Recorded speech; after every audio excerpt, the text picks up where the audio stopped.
আসসালামু আলাইকুম ওরহমতুল্লাহি ওবরাকাতু। সুপ্রিয় দর্শক শ্রোতা, কাছে দূরে দেশ বিদেশ থেকে যে যেখান থেকে দেখছেন সকলকে জানাচ্ছি আন্তরিক মোবারকবাদ। আমি মুফতি আবুল হাজ্জাজ জুবায়ের। আজকের প্রোগ্রাম কোরআনের আলো। পুরা রমজান মাস জুড়ে আমাদের এই আয়োজন করা হয়েছে। তো আজকে আমরা আলোচনা করব, আমাদের সঙ্গে অতিথি রয়েছেন হাফেজ মৌলানা কারি জাকির হোসেন সাহেব, মাহাদুল কিরাত বাংলাদেশের শিক্ষক। ওনার কাছ থেকে আজকে আমরা জানবো। মৌলানা, আসসালামু আলাইকুম রহমতুল্লাহি ওবরাকাতু। আসসালামু আলাইকুম রহমতুল্লাহি ওবরাকাতু। প্রথমে ধন্যবাদ জানাচ্ছি আবুল হাজ্জাজ জুবায়ের ভাই আপনাকে, এবং আমি ধন্যবাদ জানাচ্ছি চ্যানেল এসকে, যারা এত সুন্দর একটি আয়োজন করছেন। আমি মোহাম্মদ জাকির হোসেন, হাফেজ মাওলানা জাকির হোসেন। আমি পড়াশোনা শেষ করেছি জামিয়া কোরআনিয়া আরাবিয়া লালবাগ ঢাকা থেকে, এবং তারপর দীর্ঘ 10 বছর এই কোরআনের ওপর পড়াশোনা করেছি এবং এখনও করছি, এবং এর পাশাপাশি মাহাদুল কিরাত বাংলাদেশ শেখ আহমদ বিন ইউসুফ আল আজহারি হাফিজাহুল্লাহর প্রতিষ্ঠানে খেদমতরত অবস্থায় রয়েছি। মাশাআল্লাহ, মাশাআল্লাহ। আপনার কাছ থেকে একটু জানবো, আমাদের তো এখন শেষ 10 যে দিনটা রয়েছে রমজানে, সেটা চলে এসেছে। তো শেষ 10 দিনের স্পেশালিটিটা কি, মানে এটার মধ্যে বিশেষত্বটা কি রয়েছে? আচ্ছা, মাশাআল্লাহ। আসলে আমরা জানি যে রমাদান মাস যখনই আসতেন, রাসূল সাল্লাল্লাহু আলাইহি সাল্লাম ঘুম বাদ দিয়ে দিতেন, শুধু ইবাদত ইবাদত। 1 থেকে 20 দিন পর্যন্ত তার অবস্থা থাকতো একরকম, আর যখন এই শেষ দশক শুরু হয়ে যেত তখন তিনি আরও বেশি উদ্যমতার সাথে ইবাদতে ঝাঁপিয়ে পড়তেন। আমাদের অবস্থাটা হয় যে শুরুর দিকে আমরা অনেক উদ্যমতার সাথে রোজা রাখি, নামাজ পড়ি, তারাবি পড়ি, কিয়ামুল লাইল করি। শেষের দিকে আস্তে আস্তে দেখা যায় যে আমরা একেবারে ঝিমিয়ে যাই, বা শেষের দিকে মার্কেটিং করা বিভিন্ন রকম কাজে আমরা নিযুক্ত হয়ে যাই। অথচ রাসূল সাল্লাল্লাহু আলাইহি সাল্লামের শিক্ষা কী ছিলেন? শেষ দশকে দুনিয়ার যাবতীয় বিষয়গুলোকে বাদ দিয়ে শুধু লাইলাতুল কদরকে খোঁজা এবং ইবাদতকে বাড়িয়ে দেয়া। এবং আপনারা জানেন যে রাসূল সাল্লাল্লাহু আলাইহি সাল্লাম শেষ দশকে নিজে তো রাত্রি জাগরণ করতেন, সাথে সাথে পরিবারদেরকেও জাগিয়ে দিতেন। কারণ আল্লাহ সুবহানাহু ওয়া তাআলা সূরাতুল কদরের মধ্যে বলছেন, তানাজ্জালুল মালাইকাতু ওয়ার রূহু ফিহা বিইذনি রাব্বিহিম মিন কুল্লি আমর সালামুন হিয়া হাত্তা মাতলাইল ফাজর।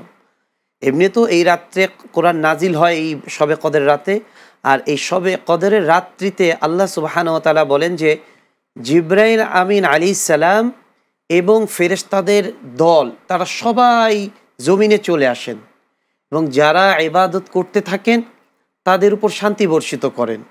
অর্থাৎ যে যেখানে ঘরে, বাইরে, মসজিদে, খানকায় যেখানে যে ইবাদত করতেছেন সেই জায়গায় তার উপর ফেরেশতারা রহমতের দোয়া করেন, তার জন্য মাগফিরাতের দোয়া করতে থাকেন। এবং এই সময়টা শুরু হয় একেবারে মাগরিবের পর থেকে, রাত্রি যখন থেকে শুরু হয়, রাত্রি থেকে নিয়ে একেবারে সুবে সাদিক অর্থাৎ ফজর পর্যন্ত এই ফেরেশতাদের উম্মার জন্য দোয়া করা, যারা ইবাদত করতেছে তাদের জন্য মাগফিরাতের দোয়া করা, এটা চলমান থাকে। এই জন্য এত ফজিলতপূর্ণ রাত যেন আমরা কোনোভাবেই আমাদের মিস না হয়ে যায়, আমরা সেই চেষ্টায় থাকব। এবং বিশেষ করে যারা আমরা এতেকাফে আসি, এতেকাফে থেকেও আলহামদুলিল্লাহ, এতেকাফে থাকার অন্যতম একটা ফজিলত হচ্ছে যে আপনি এতেকাফে থাকলে আপনি কিছু বিশ্রাম নেন বা তিলাওয়াত করেন, আপনার পুরো সময়টা অর্থাৎ যতদিন আপনি এতেকাফের মধ্যে থাকবেন পুরোটা ইবাদতের মধ্যে শামিল হয়ে যাবে। জি, এতেকাফটা হচ্ছে মানে সুন্নতের এতেকাফ, যেটা রাসূল সাল্লাল্লাহু আলাইহি ওয়াসাল্লাম শেষ 10 দিন রমজানের, সেটা এতেকাফের সুন্নতটা রয়েছে। একটা হচ্ছে সুন্নতে এতেকাফের জন্য শর্ত হচ্ছে রোজা রেখে এতেকাফ করতে হবে, এটা যেহেতু রমজান মাসে এটা এমনিও রোজা রাখতে হবে। আরেকটি হচ্ছে মসজিদের পরিবেশের মধ্যে থাকতে হবে। আমরা জানি যে পরিবেশ কিন্তু খুবই একটা ম্যাটার করে। পরিবেশ যদি ভালো হয় তখন ভালো কাজ করতে মানুষ উদ্বৃত্ত হয়। বাসায় চলে গেলে দেখেন যে অন্যান্য কাজের ব্যস্ততার মাঝখানে বিভিন্ন কাজ শুরু করে দেয়। জন্য বলা হয়েছে ইউ বিকাম ইউর অ্যাসোসিয়েশন। আপনি কার অ্যাসোসিয়েশনে থাকছেন, আপনি কার সঙ্গে থাকছেন, সেই জিনিসটা কিন্তু একটা গুরুত্বপূর্ণ বিষয়। তো এখন এতেকাফে থাকলে আমি অ্যাসোসিয়েশনে আছি, মসজিদে আল্লাহর ফেরেশতাদের অ্যাসোসিয়েশনে আছি, তাদের সঙ্গ আছি, তাদের সঙ্গে থেকে থেকে নেক কাজ করা আর কি তখন সহজ হয়ে পড়ে। তো এই জন্যই খুব সম্ভবত আল্লাহ রসুল এতেকাফকে রমজানের শেষ 10 দিন এতেকাফকে গুরুত্ব দিয়েছেন। মানে এখানে যে আমলটাই করি না কেন এতেকাফ এর মাধ্যমে সওয়াবটা বেশি আর হয়ে যায়। এতেকাফের মধ্যে থাকলে রমজানের সবচেয়ে বড় যে টার্গেট সবে কদরকে খোঁজা, জি জি এইটা সহজ হয়ে যায় আমাদের জন্য। সহজ হয়ে যায়। এতেকাফে না থাকলে দেখা যায় অনেক সময় আমরা ভাবি যে শুধু বোধহয় বেজর রাতেই এতেকাফ হয়, বিষয়টা কিন্তু এমন না। অনেক ইখতিলাফাত পাওয়া যায়, অনেক বর্ণনা পাওয়া যায় যে মানে জোর রাত্রিতেও অনেক সময় সবে কদর হতে পারে, এবং পুরো রমজান মাসে যে কোনো এক রাতে সবে কদর হতে পারে, এটাও আলোচনার মধ্যে পাওয়া যায়। তো এই জন্য তবে শেষ দশকে এটা বেশি গুরুত্ব দিয়ে বলেছে, শেষ দশকে হওয়ার সম্ভাবনাটা বেশি। এই জন্য যদি আমরা এতেকাফের মধ্যে থাকি আমাদের জন্য সবে কদর পাওয়াটা খুব সহজ হয়ে যায়। পুরো রমজান মাসটাই তো বরকত। এখন দেখেন রমজান মাসে আল্লাহ রসুল সাল্লাল্লাহু আলাইহি ওয়াসাল্লাম কি বলেছেন, আপনি একটা নামাজ পড়লেন নফল, এটা ফরজের বরাবর হয়ে যাচ্ছে। জি, আপনি একটা ফরজ পড়লেন 70 গুণ বেড়ে যাচ্ছে। আপনি কোথায় মনে করেন এরপর আবার মসজিদের মধ্যে থেকে যখন পড়তেছেন কোনোভাবে নামাজ মিস হওয়ার সম্ভাবনা নাই।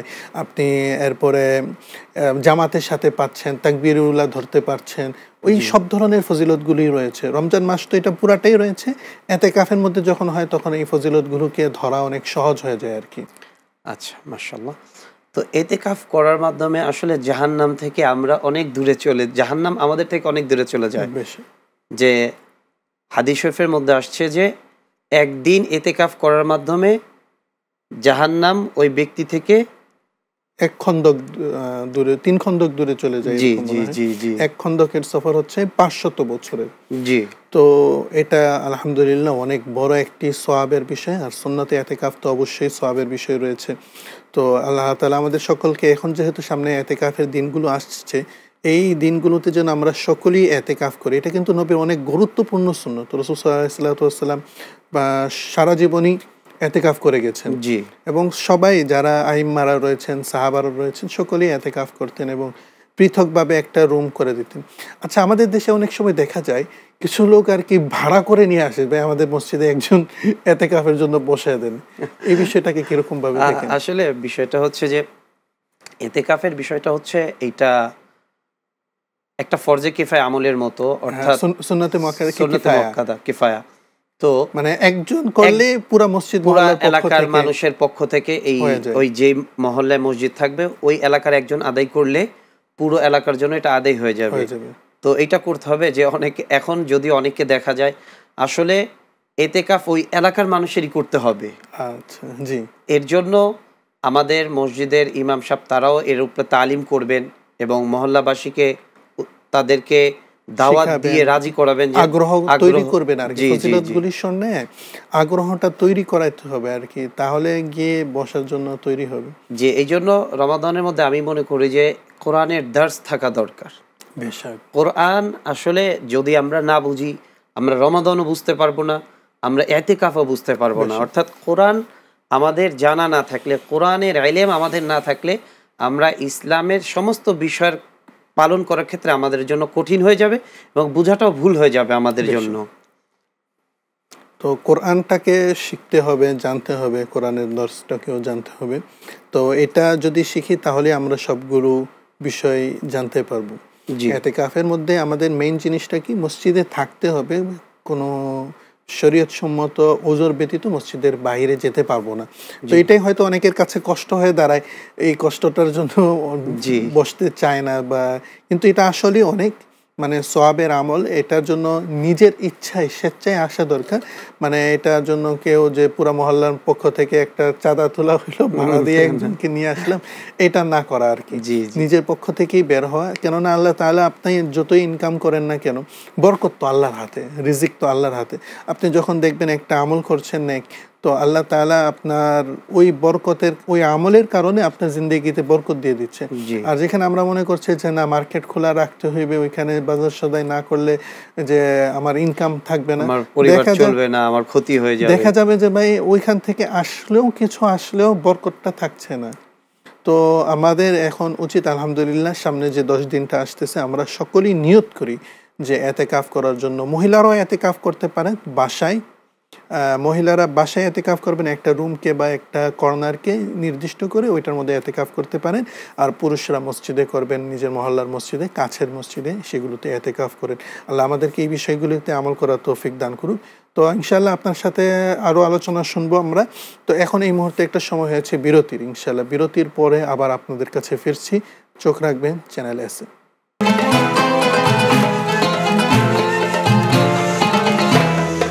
আসসালামু আলাইকুম ওরহমতুল্লাহি ওবরাকাতু। সুপ্রিয় দর্শক শ্রোতা, আমরা এতক্ষণ দেখছিলাম চ্যানেল এসে কোরআনের আলো। আমি আপনাদের সঙ্গে রয়েছি মুফতি আবুল হাজ্জাজ জুবায়ের, এবং আমাদের সঙ্গে অতিথি রয়েছেন হাফিজ কারি মাওলানা জাকির হোসেন সাহেব। আমরা ওনাদের কাছ থেকে এতেকাফের গুরুত্ব এবং সেটার ফজিলতগুলো শুনছিলাম।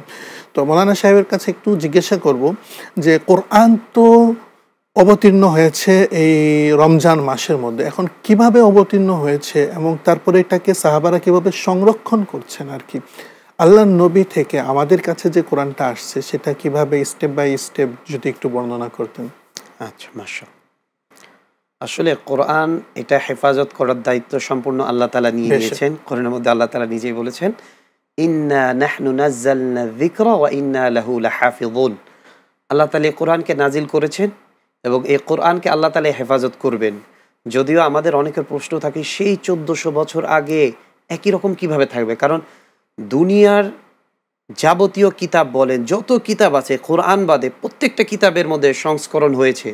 যত সময় গেছে পরিবর্তন আস্তে আস্তে হয়েছে, সংযোজন হয়েছে বা কিছুটা বাদ দেওয়া হয়েছে, ভাষা পরিবর্তন, জি। কিন্তু কোরআনের ব্যাপারটা একেবারে ডিফারেন্ট, একেবারে টোটালি আলাদা। যখন জিবরাইল আলাইহিস সালাম আমাদের নবী সাল্লাল্লাহু আলাইহি সাল্লামের কাছে কোরআন নিয়ে আসতেন, তারা কি করতেন? প্রথমে এটাকে মুখস্থ করতেন। আমাদের নবী সাল্লাল্লাহু আলাইহি সাল্লাম মুখস্থ করতেন, এবং মুখস্থ করার পর সাহাবী যারা থাকতেন তাদেরকে দিয়েও মুখস্থ করাতেন, এবং এই কোরআন লিপিবদ্ধ করার জন্য প্রায় 22 জন সাহাবী ছিলেন, কম বেশি হতে পারে। তো যারা লিপিবদ্ধ করতেন, তো তখন দেখা যেত যে কেউ পাথরের মধ্যে কোরআনকে লিপিবদ্ধ করতেন, তো কেউ কাগজের মধ্যে করতেন, কেউ গাছের পাতার মধ্যে, আর তখন হাড়ের মধ্যে জি জি কাদের হাড় হয় না, ওই হাড়ের মধ্যে লিপিবদ্ধ করতেন, আর গাছের বাকলে বিভিন্ন জায়গায় দেখা যেত যে তারা হাফেজ ছিলেন বেশিরভাগ, জি তারা অধিকাংশই হাফেজ ছিলেন, কিন্তু সম্পূর্ণ কোরআন একসাথে ছিল না তখন। অর্থাৎ আল্লাহ তাআলা এই কোরআনকে হেফাজত করার জন্য দুইটা পদ্ধতি অবলম্বন করেছেন। এক নম্বর হচ্ছে কোরআনকে মুখস্থ করা, ব্রেনে বা অন্তরে হৃদয়ের মধ্যে এটাকে হেফাজত করা, এটা একটা পদ্ধতি ছিল। দ্বিতীয় পদ্ধতি ছিল হচ্ছে লিখন পদ্ধতি, লিখিয়ে সাহাবাদেরকে দিয়ে লিখিয়ে নিতেন, যেরকম যায়েদ বিন সাবিত রাদিয়াল্লাহু তাআলা আনহু, আরও অনেক সাহাবারাই রয়েছেন, শুরহা বিন হাসান, মুআজ বিন জাবালের পরে বিভিন্ন সাহাবারা। একটা কিতাবের মধ্যে আমি পড়েছিলাম খুব সম্ভবত সবসময় 52 জন সাহাবার মতো ছিল, এবার এক জায়গায় এসেছে 42 জন সাহাবার মতো ছিলেন যারা কাতেবে ওয়াহি, বিভিন্ন সময় 52 জন ছিল। জি, আবার কেউ কিছু সাহাবারা ছিলেন সব সময় এই কাজ নিয়ে ব্যস্ত থাকতেন, তাদের সংখ্যা আসে হচ্ছে 14 জন বা 13 জন 14 জনের মতন, যারা সবসময় এটা নিয়ে ব্যস্ত থাকতেন, তাদের কাজই ছিল। এমনকি আল্লাহ রাসূল সাল্লাল্লাহু আলাইহি ওয়াসাল্লাম যখন সফরে যেতেন, সফরে যাওয়ার সময় একজন না কেউ একজন কাতেব থাকতেন তার সাথে, যাতে সফরে যদি কোনো আয়াত অবতীর্ণ হয় তখন যেন সেটাও তারা ওইখানে হেফাজত করে। তো ওই সময় তো মনে করেন কোরআনটা নাজেল হয়েছে, কেউ গাছের বাকলে লিখে নিল, কেউ চামড়াতে লিখছে, প্রসেস করা চামড়া হতো, চামড়াতে লিখে নিল, কেউ পাথরে লিখলো, কেউ হাড়ের মধ্যে লিখলো। এখন এক একজনের কাছে এক একভাবে আছে। সেইখান থেকে আজকে যে আমরা একটা একত্রিত পাই, সেইটা কিভাবে এসেছে? আচ্ছা, আসলে রাসূল সাল্লাল্লাহু আলাইহি ওয়াসাল্লাম যখন ওনার ইন্তেকাল হয়ে গেল, তখন তো আবু বকর সিদ্দিক রাদিয়াল্লাহু তাআলা আনহু খলিফা ছিলেন। আর আবু বকর সিদ্দিক রাদিয়াল্লাহু তাআলা আনহু ব্যাপারটা ছিল এমন, উনি রাসূল সাল্লাল্লাহু আলাইহি ওয়াসাল্লামকে পরিপূর্ণ ফলো করতেন।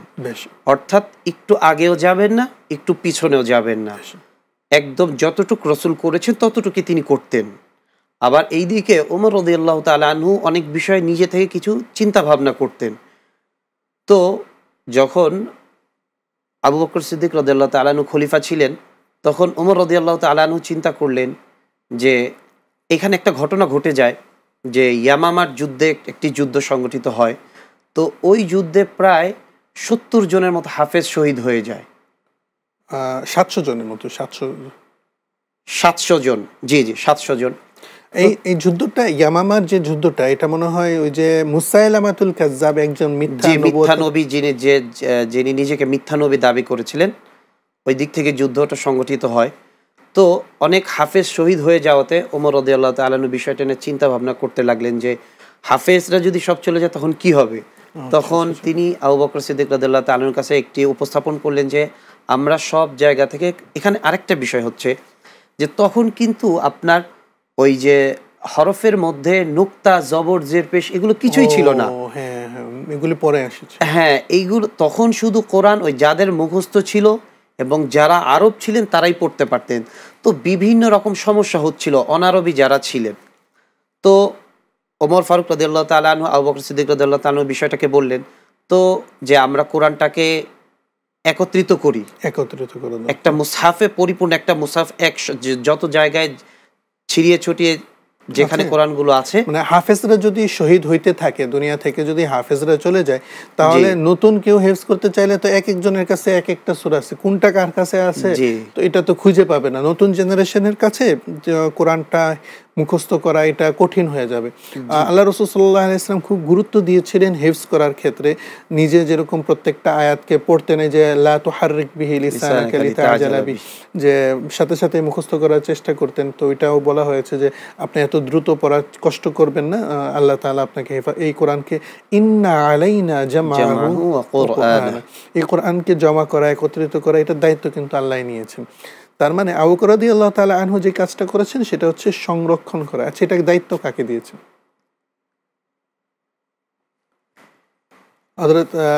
এখানে হচ্ছে মানে যারা কাতেবে ওয়াহি ছিলেন, অর্থাৎ যায়েদ বিন সাবিত রাদিয়াল্লাহু তাআলা আনহু, অর্থাৎ যারা ওহী লিখতেন, এই দায়িত্বটা তাদের উপর দেওয়া হয়।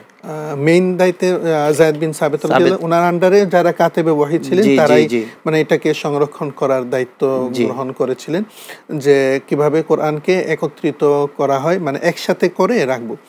আচ্ছা, এখানে একটি বিষয় ক্লিয়ার করার, যেই কাজটা রাসূল সাল্লাল্লাহু আলাইহি ওয়াসাল্লাম করেননি, তো ওই কাজটা এখন কিভাবে, মানে রাসূল সাল্লাল্লাহু আলাইহি ওয়াসাল্লাম তো একত্রিত করে যাননি, এখন যে হযরত আবু বকর রাদিয়াল্লাহু তাআলা আনহু দায়িত্বটা দিয়েছিলেন যায়েদ বিন সাবিত রাদিয়াল্লাহু তাআলা আনহু, উনি তো এরকমও বলেছিলেন যে আমাকে যদি একটা পাহাড় সরায় ফেলার কথা বলতো সেটা আমার জন্য সহজ হতো।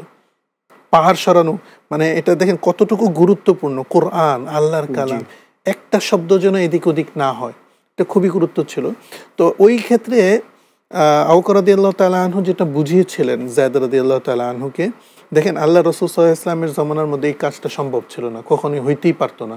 কেননা আল্লাহ রাসূল সাল্লাল্লাহু আলাইহি ওয়াসাল্লাম যতদিন জিন্দা আছেন কোরআন আসতেছে, যে কোনো সময় কোরআন অবতীর্ণ হইতে পারে। এখন একটা আয়াত নাজিল হইলো, আল্লাহ রাসূল বলছেন অমুক সূরার অমুক আয়াতের পরে অমুক আয়াতের আগে, এই দুইটার মাঝখানে এটাকে ঢুকাও। আমি যদি একত্রিত করে ফেলি তাহলে এটা মাঝখানে জায়গা, অনেকের প্রশ্ন থাকে যে সূরার সিরিয়াল গুলো কিভাবে আসলো, এবং এটা যে কোন সূরার আয়াত, এটা কিন্তু আমাদের অনেকের প্রশ্ন থাকে। আসলে এগুলো জিবরাইল আলাইহিস সালাম রাসূল সাল্লাল্লাহু আলাইহি ওয়াসাল্লামকে বলে দিতেন যে এই আয়াতটা অমুক সূরার হবে, এই সূরাটা অমুক সূরার পরে যাবে। সূরার সিরিয়ালগুলো, আয়াতের সিরিয়ালগুলো, এই সবগুলোই মানে জিবরাইল আলাইহিস সালাতু ওয়াস সালামের মাধ্যমে আল্লাহর পক্ষ থেকে ওয়াহির মাধ্যমে আল্লাহ রাসূল সাল্লাল্লাহু আলাইহি ওয়াসাল্লাম নির্ধারণ করেছেন। এইখানে কোনো কার্যক্রম কিন্তু আবু বকর রাদিয়াল্লাহু তাআলা আনহু ছিল না। আবু বকর রাদিয়াল্লাহু তাআলা আনহুর কার্যক্রম ছিল বিচ্ছিন্নভাবে পড়ে আছে, একটা পাতা এখানে, একটা এখানে, একটা এখানে, এগুলোকে একত্রিত করে এক জায়গায় আনছেন আর কি, যেটা যায়েদ বিন সাবিত রাদিয়াল্লাহু তাআলা আনহুর মাধ্যমে। অর্থাৎ রাসূল সাল্লাল্লাহু আলাইহি ওয়াসাল্লামের পরে তো আর ওয়াহি আসবে না, এখন তো আর সুযোগ নাই নতুন যে সূরা একটা ঢুকায় দেব এটার ভিতরে। তো এই জন্য রসুলের ইন্তেকালের পরে এইটা কাজ এখন ধরার কাজ ধরেছে, কিন্তু এটা শুরুর দিকেই কাজ করেছেন যে কোরআনকে পুরোপুরি একত্রিত করা। তো যায়েদ বিন সাবিত রাদিয়াল্লাহু তাআলা আনহু একত্রিত করলেন সকলের। এইখানে আরেকটি বিষয় আছে যে দুই জনের কাছ থেকে কিন্তু সাক্ষী নিয়েছেন, মানে প্রত্যেকটি আয়াতকে একত্রিত করার জন্য কার কাছে লেখা আছে, লেখা আমার কাছে আছে, আরেকজন কার কাছে আছে। তো শেষে দেখা যায় হযরত খুযাইমা রাদিয়াল্লাহু তাআলা আনহুর কাছে দুইটি আয়াত পাওয়া যায়, যে সূরা তাওবার শেষ দুই আয়াত, যে লাকাদ জাআকুম রাসূলুম মিন আনফুসিকুম আজিজুন আলাইহি মা আনিতুম হারিসুন আলাইকুম বিল মুমিনিনা রাউফুর রহিম ফাইন তাওয়াল্লাউ ফাকুল হাসবিয়াল্লাহু লা ইলাহা ইল্লাহু আলাইহি তাওয়াক্কালতু হুয়া রাব্বুল আরশিল আযীম। তো এই দুইটি আয়াত শুধু খুযাইমা রাদিয়াল্লাহু তাআলার কাছে ছিল, আর কারো কাছে ছিল না। তো আল্লাহ রাসূল সাল্লাল্লাহু আলাইহি ওয়াসাল্লাম যেহেতু খুজাইমা রাদিয়াল্লাহু তাআলা আনহুর কাছ থেকে একবার এরকম একটা ঘটনা ঘটে, আমি একটু সংক্ষিপ্ত করে শেষ করে দিচ্ছি, আজকে আপনার সময় শেষ। একটা ঘোড়া কিনেছিলেন একজন ব্যক্তির কাছ থেকে। সেই লোকটা রাসূল সাল্লাল্লাহু আলাইহি ওয়াসাল্লাম টাকা দিবে, মানে বাসা থেকে টাকা নিয়ে আসতে গেছেন। এই লোকটা আরেকজনের কাছে বলছে যে কিনবা, আরেকজন বলছে হ্যাঁ কিনবো, মানে কত টাকা, সে আরেকটু ডবল বলে দিছে। তো সেই লোকটা রাজি হয়েছে, ওই লোকটারে দিতে নিছে। এখন আল্লাহ রাসূল সাল্লাল্লাহু আলাইহি ওয়াসাল্লাম এসে টাকা দিতে নিছে, অবশ্য আমি তো তোমার বিক্রি করি নাই। আল্লাহ রাসূল বললেন তুমি তো বিক্রি করছো। এখন বলছে তোমার কোনো সাক্ষী আছে? তো খুজাইমা রাদিয়াল্লাহু তাআলা আনহু তখন সাক্ষী দেয়। তো রাসূল সাল্লাল্লাহু আলাইহি ওয়াসাল্লাম ওনাকে জিজ্ঞাসা করে, আর আল্লাহ রাসূল আপনি, রাসূল সাল্লাল্লাহু আলাইহি ওয়াসাল্লাম জিজ্ঞাসা করেন ওনাকে যে তুমি কিভাবে সাক্ষী দিলে, তুমি তো এখানে ছিলে না। তো বলছে আপনি আকাশের কথাবার্তা বলেন, এই কথা এত কথা বলতেন, এগুলি তো সব না দেখেই সাক্ষী দিচ্ছি, আমরা মাইনা নিতেছি। তো একটা কোরআন নিয়ে আপনি যেহেতু আমানতের খেয়ানত করে নাই, তাহলে এটা ছোটখাটো ঘোড়ার নিয়ে আপনি কি খেয়ানত করবেন কিনা? তো রাসূল সাল্লাল্লাহু আলাইহি ওয়াসাল্লাম তখন বলেছিলেন খুজাইমা যদি সাক্ষী দেয়, একজনের সাক্ষী দুইজনের বরাবর হবে। তো যায়েদ বিন সাবিত রাদিয়াল্লাহু তাআলা আনহু ওনার একজনের সাক্ষীকে, আবু বকর রাদিয়াল্লাহু তাআলা আনহু এটাকে জায়েজ করার দেয় যে ওনার একজনের সাক্ষী দুইজনের বরাবর, যেহেতু আল্লাহ রাসূল বলেছেন, তো ওনার একটা থেকে এই দুইটা নিয়ে নেওয়া হবে। তো সবাই যাচাই করেছিলেন যায়েদ বিন সাবিত রাদিয়াল্লাহু তাআলা আনহু কোরআনের আয়াতগুলো, উনি নিজে হাফিজে কোরআন ছিলেন, কাতেবে ওয়াহি যারা ছিল, যারা হাফিজে কোরআন ছিলেন, যেটার মধ্যে ওমর রাদিয়াল্লাহু তাআলা আনহু একজন ছিলেন। তো ওনারা যাচাই করেছেন, এটা তো যাচাই মুখস্থর মাধ্যমে, আবার লিখন পদ্ধতিগুলোকেও যাচাই করেছিলেন। তার মানে কোরআন কিন্তু কোনোটা মানে বাদ পড়ে নাই বা কোনো জায়গায় মিসিং হয়ে গেছে, কেউ বলে যে বকরি খেয়ে ফেলছে, এই রকমের কোনো সুযোগ নাই। পুরা কোরআনকে আল্লাহ তাআলা হেফাজত করেছেন। জি জি। আর এটা দেখেন আমাদের দেশেও যদি এখন আমরা বর্তমানে দেখি, আমরা যে বিভিন্ন কম্পিটিশনে যাই, 7 বছরের 6 বছরের বাচ্চা সম্পূর্ণ কোরআন হিফজ। এটা আল্লাহ তাআলার সম্পূর্ণ, আল্লাহ তাআলার পক্ষ থেকে এটাই কুদরত। যদি পুরো পৃথিবীর কোরআন সব জ্বালিয়েও দেওয়া হয়, এই হাফেজ কিন্তু যাবে না। জি, হাফেজরা রয়ে গেছে, এই হাফেজদের মাধ্যমে আল্লাহ কোরআনকে হেফাজত করবেন। তো আল্লাহ তাআলা আমাদেরকে এই কোরআন আমাদের মধ্যে ধারণ করার তৌফিক দান করুক। এই যে কোরআনটা রয়েছে, এটা কিন্তু শুধুমাত্র পড়ে যাওয়ার জন্য না, তেলাওয়াত করে যাওয়ার জন্য না, বরং এটা কিন্তু জীবন বিধান। এটার মধ্যে, এটাকে আমরা আমাদের জীবনের মধ্যে আনতে হবে, এটা অনুযায়ী আমল করতে হবে, জীবন যাপন করতে হবে। তেলাওয়াত করাও জরুরি, এটা জীবন বিধান হিসেবে মেনে নেওয়া জরুরি। আল্লাহ রাব্বুল ইজ্জত আমাদেরকে বুঝার তৌফিক দান করুক, আমল করার তৌফিক দান করুক। এই রমজানের মধ্যে এই অল্প কিছুদিন রয়েছে, এর মধ্যে আমরা নিয়ত করে ফিরে শুদ্ধভাবে শিখব এবং কোরআনকে আমার জীবনের মধ্যে ধারণ করব। তো ইনশাআল্লাহ আমাদের এই প্রোগ্রাম পুরা মাস জুড়ে রয়েছে।